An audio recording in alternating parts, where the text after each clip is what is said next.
नए आबकार नीति के कारण दिल्ली के खजाने को, दिल्ली के एक्सचेकर को हुआ है। 2002 करोड़ से अधिक का नुकसान होता है दिल्ली के खजाने को। इसके लिए रिस्पॉन्सिबल कौन है?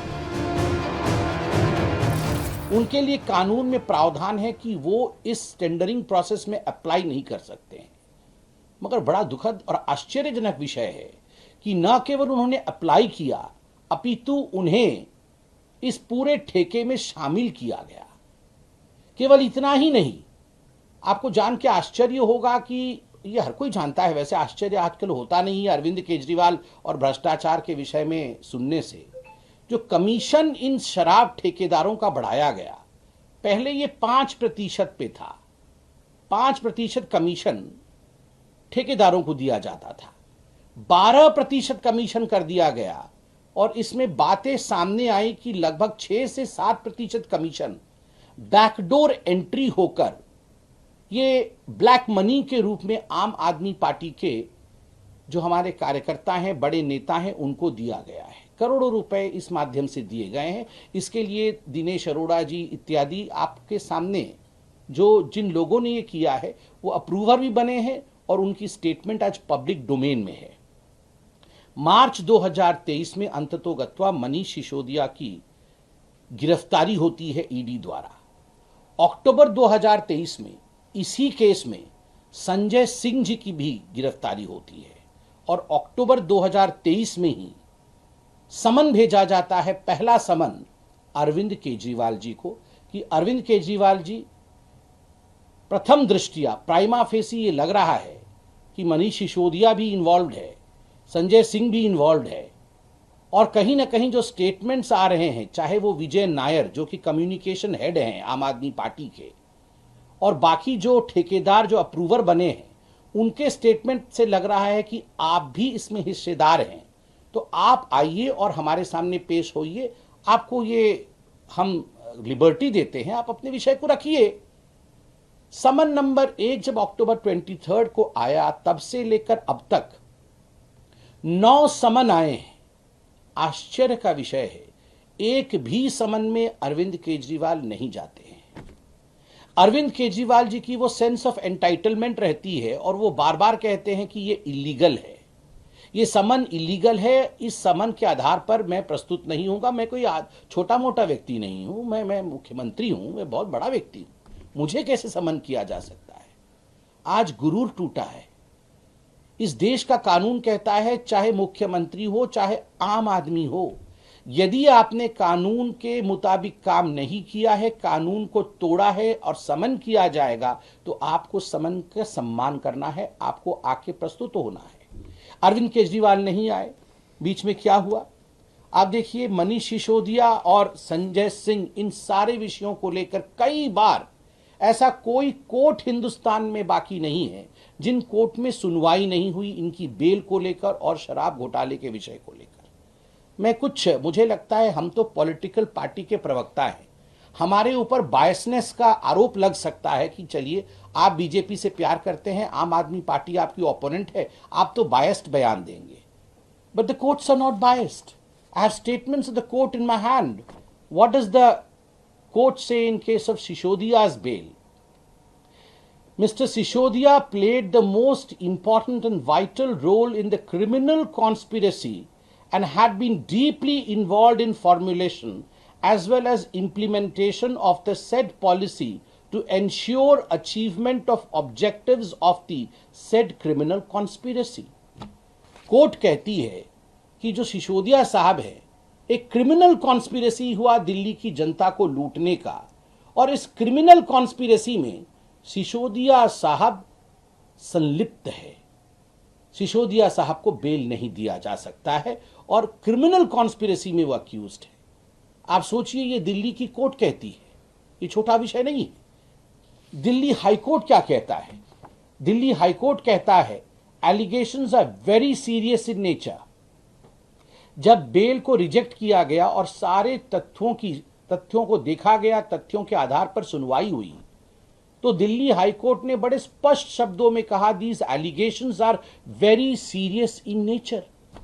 इतने सीरियस एलिगेशंस हैं और आम आदमी पार्टी नाटक नौटंकी करने में लगी है। Should there be an investigation, a fair investigation on allegations that are serious? Or should there be high drama, high voltage drama on allegations that are serious? This is for the people of Delhi and this is for the people of the country to decide. Investigation महत्वपूर्ण है या drama महत्वपूर्ण है? जब allegations बहुत serious हैं, ये हिंदुस्तान के लिए सोचने का विषय है। केवल इतना ही नहीं, सर्वोच्च न्यायालय सुप्रीम कोर्ट में जब ये पूरा विषय जाता है, मनीष सिसोदिया जी के बेल का एक्साइज पॉलिसी के केस में संजीव खन्ना, जस्टिस संजीव खन्ना, उन्होंने बड़े स्पष्ट शब्दों में एक वाक्य कहा जो यहां मैं पढ़ना चाहूंगा और जो मुझे लगता है it was the main reason as to why the whole of country today knows the fact. It was the nail in the coffin. And the sentence is, Justice Khanna SC said, one aspect regard to the transfer of money, 338 crore, is tentatively established. We have dismissed the bail. Bail को खारिज करते हुए मनीष सिसोदिया का supreme court के justice Khanna ने बड़े स्पष्ट शब्दों में कहा, एक मनी ट्रेल एस्टैब्लिश हुआ है और वह भी 338 करोड़ रुपया का मनी ट्रेल एस्टैब्लिश होता है। कहीं न कहीं भ्रष्टाचार की बू यह सुप्रीम कोर्ट तक महसूस करती है और तभी मनीष सिसोदिया को बेल नहीं देती है। जिस देश के सर्वोच्च न्यायालय ने मनी ट्रेल के बारे में बात किया, आप बताइए क्या वो व्यक्ति गिरफ्तार होना चाहिए या नहीं? उसका जो किंगपिन है, सरगना है, अरविंद केजरीवाल गिरफ्तार होना चाहिए या केवल वह एक मुख्यमंत्री है, वह एक साधारण आम आदमी नहीं है, इसलिए उसे छोड़ देना चाहिए?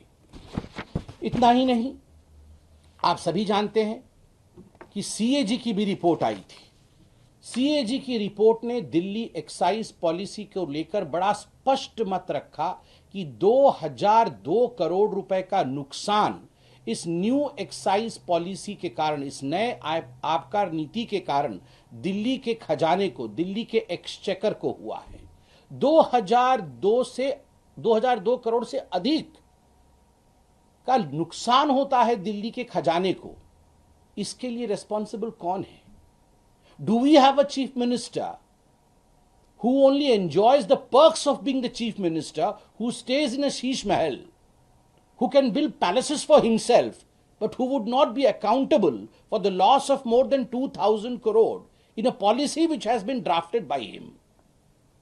क्या दिल्ली के चीफ मिनिस्टर अपने लिए महल बना सकते हैं, शीश महल में रह सकते हैं, जेड प्लस सिक्योरिटी में घूम सकते हैं, किंतु 2000 करोड़ से अधिक नुकसान जो दिल्ली को हुआ है, दिल्ली के खजाने को हुआ है, यदि उस पे उनसे सवाल पूछा जाए, उससे उनसे जवाब मांगा जाए, तो वो विक्टिम कार्ड खेलेंगे, तो वो ड्रामा करेंगे? No mister Kejriwal, it is high time that the people in this country who are embroiled in corruption need to be arrested, and you have been arrested. हाल फिलहाल में 2 दिन पहले जब के कविता को, जो बीआरएस पार्टी की हैं, उनको अरेस्ट किया गया, उनसे जांच पड़ताल किया गया, उनसे इंट्रोगेशन किया गया, पहली बार ईडी ने जो प्रेस रिलीज जो पब्लिक डोमेन में है उसे रखा। They use the word conspirator for mister Arvind Kejriwal, कि अरविंद केजरीवाल इस पूरे के पूरे एक्साइज पॉलिसी में, शराब घोटाले में एक कॉन्स्पिरेटर है, वो सरगना है, वो षड्यंत्रकारी है। जो साउथ ग्रुप, जो कई कंपनियों का अमेलगमेशन है, ये जो साउथ ग्रुप के कविता की थी, किस प्रकार से बैकडोर लगभग 100 करोड़ रुपए उन्होंने अरविंद केजरीवाल और अरविंद केजरीवाल के मित्रों को दिया, इसका भी ट्रेल ईडी ने बखूबी एस्टैब्लिश किया है, जिसका जिक्र ईडी ने अपने प्रेस रिलीज में दिया।